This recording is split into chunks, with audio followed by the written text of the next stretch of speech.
సుఖాన్నైనా అనుభవిస్తాము, దుఃఖాన్నైనా అనుభవిస్తాము. దానికి కారణం ఏమిటి అంటే మన స్పందన. డిపెండింగ్ అపాన్ యువర్ యాక్షన్ నీకు సుఖమా దుఃఖం అనేది ఆధారపడుతుంది.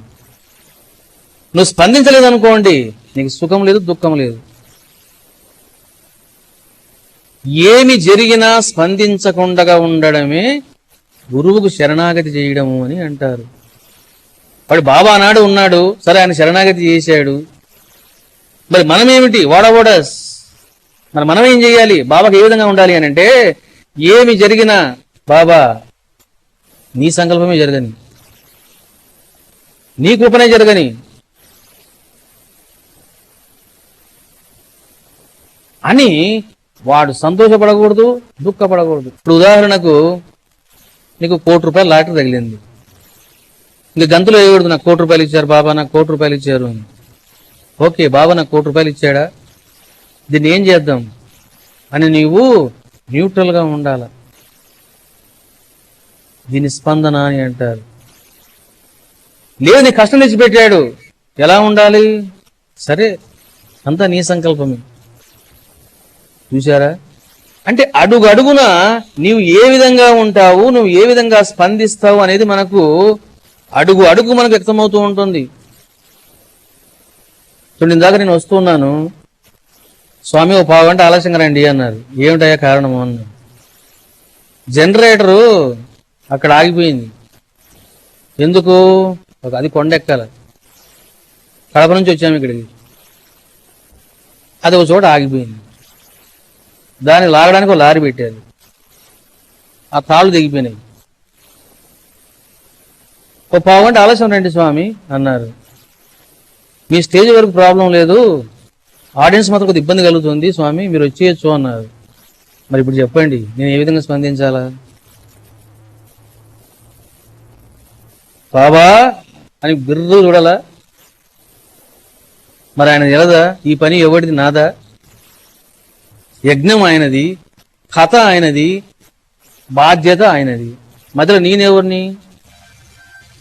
అసలు నేనెందుకు బాధపడాలా? ఓ 1/2 గంట ఆగమన్నారు, నేను ఆగలేదు, వచ్చేసాను. సరే డయాస్ లైటింగ్ ఉంది కదా, అది కూడా పోయింది అనుకోండి, ఇంట్లో కూర్చొని ధ్యానం చేసుకోవడమే. మరి భక్తులు ఏం చేయాలా? వాళ్ళు కూడా ధ్యానం చేసుకోవడమే. చూసారా? అంటే అడుగు అడుగున నీకు యాక్షన్స్, రియాక్షన్స్ జరుగుతూనే ఉంటాయి. హౌ యు విల్ ఫీల్, నువ్వు ఏ విధంగా స్పందిస్తావు అన్నది వెరీ వెరీ ఇంపార్టెంట్. కానీ చిన్న విషయం కాదు ఇది.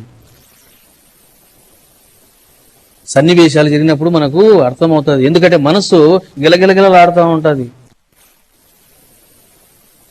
తీవ్రంగా తాను వేదనకు గురవుతుంది, కోపానికి గురవుతుంది, నిందించడానికి పూనుకుంటుంది. ఎందుకంటే దాని నైజం అది. కాబట్టి బాబా సరే నీ సంకల్పమే జరగని.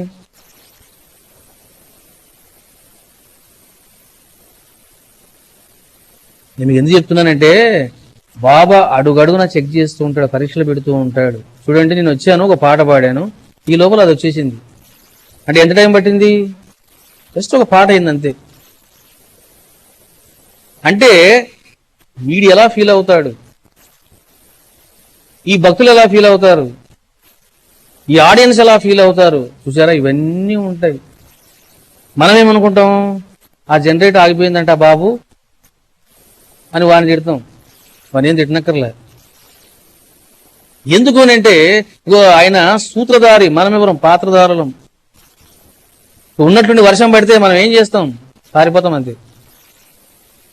చినుకులు పడ్డమే ఆలస్యం, వదండ్రా ఏమింటావు కానీ ఉద్దరవ కథ అయిపోయింది. స్పందించకూడదు, బాధపడకూడదు.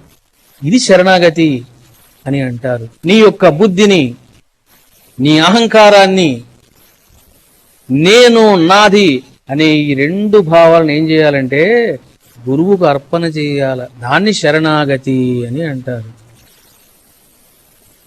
ఇది సిద్ధించడం అంత చిన్న విషయం కాదు. చూడండి, ఇది భావ విషయంలో కొంచెం కష్టం కావచ్చు, లివింగ్ గురు విషయంలో ఇంకా కష్టమైనటువంటిది. ఎందుకంటే దెబ్బలు పడుతూనే ఉంటాయి.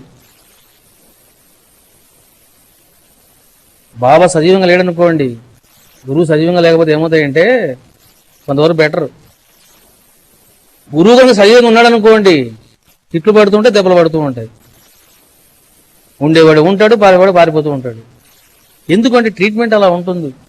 ఈ రకంగా శరణాగతి అనే విషయాన్ని మనము చూసాము. మరి ఈ ఉద్ధవరావు యొక్క జీవితాన్ని మనం చూసినప్పుడు శరణాగతి అనేది సిద్ధించింది ఎవరికి? ఈ యొక్క ఉద్ధవరావుకి. అది ఎలా జరిగింది అది అని అంటే, ఇదిగో బాబా చేయించుకున్నాడు. ఏదైనా గురువు చేయించుకోవాలే గాని మనము చెయ్యలేము అన్నది నేను అనుభవంతో తెలిసినటువంటి సత్యం. అది ఏదైనా కావచ్చు, ధ్యానం కావచ్చు, చింతన కావచ్చు, సేవ కావచ్చు, ప్రేమ కావచ్చు, సిద్ధి కావచ్చు, చివరికి ప్రవచనం చెప్పడం కావచ్చు, అంతా ఆయన దీవెనే. అందుకని ఇందాక ఏ పాట పాడాను? అంతా నీ దీవెనే, అంతా నీ కరుణయే. నీ దీవెన లేక నేను ధ్యానించలేను, నీ దీవెన లేక నేను మోహం నుంచి విడిపడలేను, నీ దీవెన లేక శాంతి లేదు, నీ దీవెన లేక సుఖము లేదు.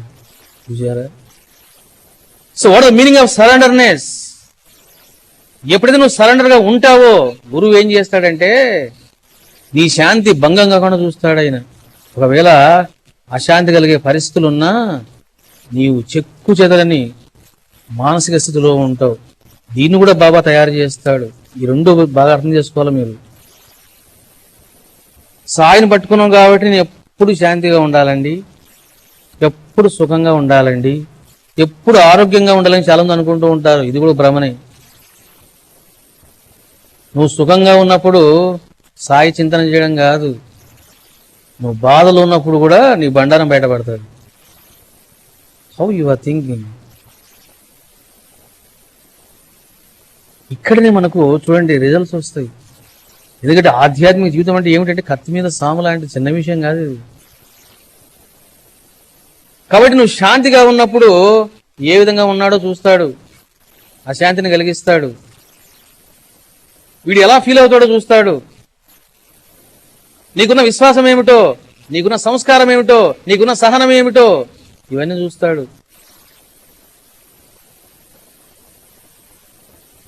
అటు ఒక్కోసారి ఆయనే అశాంతి కూడా కలిగిస్తూ ఉంటాడు. శరణాగతి చేయడం అనేది చిన్న విషయం కాదు అనేది కూడా మనము తెలుసుకోవాలి. శరణాగతి జరిగితే గాని అనుగ్రహం కలగదు. మరి వాట్ ఈస్ ద రీజన్ అనంటే దానికి ప్రధానంగా 4 కారణాలు ఉంటాయి. ఒకటి రుణానుబంధము లేకపోవడము. ఎప్పుడైతే నీకు గురువుతో రుణానుబంధం ఉంటుందో నువ్వు ప్రేమించరా, నువ్వు చింతించరా, నువ్వు ధ్యానించరా అని చెప్పనవసరంలా. ఒకరు చెప్పకనే ఆ పని చేస్తాడు వాడు. నువ్వు గురువును సదా సేవించు, సదా నువ్వు వెంటబడు అని చెప్పనవసరం లేదు, చెప్పకుండానే వెంటబడుతూ ఉంటారు.